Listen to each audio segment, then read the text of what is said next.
sa Bantay Krimen, babala po sa mga manunood, kailangan po ng patnubay ng inyong mga anak dahil sensitibong balita po ito.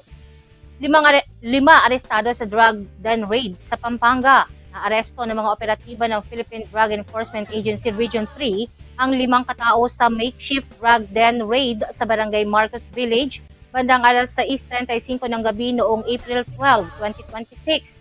Isinagawa ang buy-bust operation sa pakikipagtulungan ng PIDEA Provincial Offices sa Tarlac at Pampanga, katuwang ang Mabalacat City Police Station. Kinilala ang mga suspect na sina alias Gino, 28, na umano'y tagapamahala ng drug den, alias Ron, 27, alias Dondon, 24, alias Celi, 41, at alias Ray, 52. Nakumpiska sa mga suspect ang 7 sachet ng hinihinalang shabu na tumitimbang ng humigit kumulang 7 gramo at may tinatayang halaga na 47,600 pesos. Nakuha rin ng iba't ibang drug paraphernalia, isang cellphone at ang buy-bust money.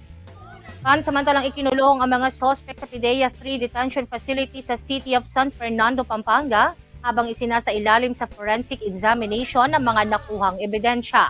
Nahaharap ang mga ito sa kasong paglabag sa Republic Act 9165 o Comprehensive Dangerous Drugs Act of 2002.